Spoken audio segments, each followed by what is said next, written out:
Hello friends, welcome to Chennai சமையல். நம்ம இன்றைக்கி பார்த்தீங்கன்னா வீட்டிலே நல்லா மிருதுவாக சாஃப்டாக ஒயிட்டாக எப்படி ஆப்பம் செய்கிறதுன்னு பார்க்க போகிறோம். இதுக்கு தேவையான பொருளெல்லாம் கீழே டிஸ்கிரிப்ஷன் பாக்ஸில் போட்டிருக்கேன். வேணுன்றவங்க பார்த்து தெரிஞ்சுக்கோங்க. இது வந்து நல்லா சாஃப்டாகவே இருக்கும். ட்ரை பண்ணி பார்க்கலாம். வாங்க நம்ம வீடியோக்குள்ளே போகலாம். சுவையான மற்றும் ட்ரெடிஷ்னலான டிஷ்ஷுகளை பார்க்கணுன்னா நீங்கள் வந்து சென்னை சமையல் யூடியூப் சேனலை மறக்காமல் சப்ஸ்கிரைப் பண்ணுங்கள். கூட வந்து பெல் ஐக்கானை ப்ரெஸ் பண்ணுங்கள். உடனே அப்டேட்டுகளை தெரிஞ்சுக்கோங்க. வாங்க வீடியோக்குள்ளே போகலாம்.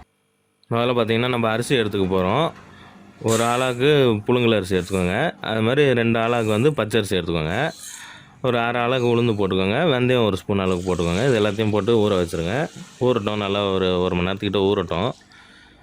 இந்த ஊறிக்கிட்டு இருக்கும்போது நம்ம பார்த்திங்கன்னா நம்ம வீட்டிலே இருக்கும் பார்த்திங்களா சாப்பாடு, பழைய சாதம், அதை எடுத்து நம்ம அரைச்சி எடுத்து வச்சுக்க போகிறோம். இது வந்து பார்த்திங்கன்னா ஆப்பம் வந்து நல்லா சாஃப்டாக ஆகிறதுக்காக மாவு கூட போட்டு அரைப்போம். நம்ம இதை ஒரு கப் அளவுக்கு சாப்பாடு எடுத்து மிக்சியில் போட்டு அரைச்சி வச்சுக்கோங்க. இது வந்து நல்லா இப்போ ஊறிடுச்சு, உளுந்து அரிசி எல்லாமே.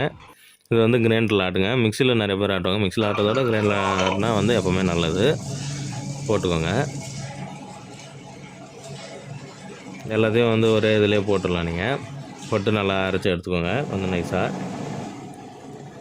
தேவையான அளவு உப்பு போட்டுக்கோங்க அந்த மாவு கூட. இப்போ அரைக்கும் போது தேங்காய் வந்து நான் துருவி வச்சுருக்கேன். ஒரு அரை மூடி தேங்காய் எடுத்து போட்டுக்கோங்க. அப்புறம் நம்ம அரைச்சி வச்சோம் பார்த்திங்களா சாப்பாடு, அந்த சாப்பாட்டையும் வந்து போட்டுக்கோங்க. இது தேங்காய் வந்து நல்லா சாஃப்ட்னஸ் கொடுக்கும். இது பழைய சாதம் வந்து நல்லா புசுன்ட்டு வர்றதுக்காக உங்களுக்கு. இப்போ வந்து பார்த்திங்கன்னா மாவு அரைஞ்சிருச்சு. நல்லா ரொம்ப நைஸாக அரைய தேவையில்ல, இந்த மாதிரி இருக்கணும். நான் காட்டுறேன் பாருங்கள். இந்த கன்சிஸ்டன்சியில் இருந்தால் போதும். நல்லா வரும் உங்களுக்கு ஆப்பம். அப்போ தான் நான் எடுத்து வச்சுருக்கேன். மாவு நல்லா புளிச்சு பொங்கி வந்திருக்கு பாருங்கள். இதை வந்து நல்லா மிக்ஸ் பண்ணி விட்டுக்கோங்க. மிக்ஸ் பண்ணும்போது தெரியுதா அந்த புளிச்சு வந்த இது. நல்லா கலக்கிடுங்க.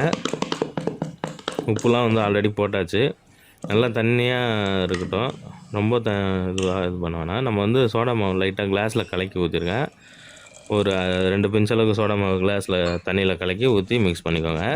நீங்கள் அப்படியே சோடா மாவு கட்டியாக போட்டிங்கன்னா ஒரு இடத்துல எங்கேயாவது நின்றுடும். அந்த மாதிரி இருக்கக்கூடாதுன்றதுக்காக நான் தண்ணியில் கரைச்சி போட்டிருக்கேன். நான் நல்லா தண்ணியாக கலக்கி வச்சுக்கோங்க. இப்போ வந்து ஆப்பக்கடாய் சூடாகிடுச்சு. இதில் வந்து ஒரு 1.5 கரண்டி அளவு மாவு ஊற்றிக்கோங்க. ஊற்றி அப்படியே கையிலே அழகாக ரொட்டேட் பண்ணி விடுங்க.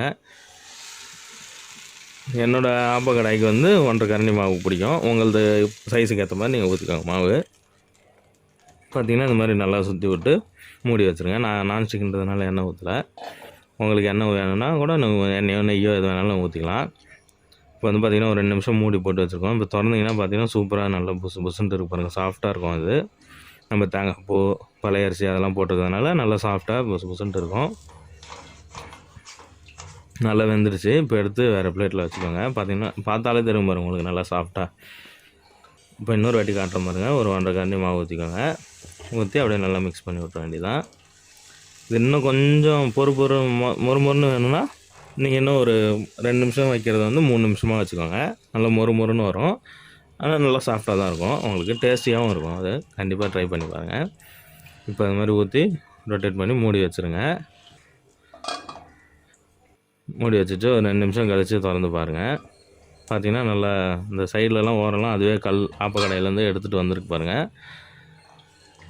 எடுத்து அப்படி திருப்பி போட்டு பார்த்திங்கன்னா தெரியும் உங்களுக்கு. இந்த கலர்லாம் பாருங்கள் உங்களுக்கு சூப்பராக இருக்குது. இது வந்து தேங்காய் பால் கூட வச்சு சாப்பிட்லாம், ஆட்டுக்கால் பாயா கூட வச்சு சாப்பிட்லாம், குருமா கூட வச்சு சாப்பிட்லாம். எப்படி சாப்பிட்டாலும் வந்து டேஸ்ட்டாக இருக்கும். இந்த ட்ரை பண்ணி பார்த்துட்டு எனக்கு இந்த மாதிரி தேங்காய் பூ அது மாதிரிலாம் போட்டு எப்படி இருக்குன்னு கமெண்டில் சொல்லுங்கள். வேறு எதாவது டவுட்னா கூட கேளுங்க, நான் எக்ஸ்பிளைன் பண்ணுறேன். இது தேங்காய் பால் ஊற்றி சாப்பிட்டிங்கன்னா சும்மா சூப்பராக டேஸ்ட்டாக இருக்கும். குழந்தைங்களாம் விரும்பி சாப்பிடுவாங்க. Thanks friend. தேங்க்ஸ் ஃபார் வாட்சிங். Meet you in next video. Subscribe to Chennai சமையல் யூடியூப் சேனல். Thank you friends.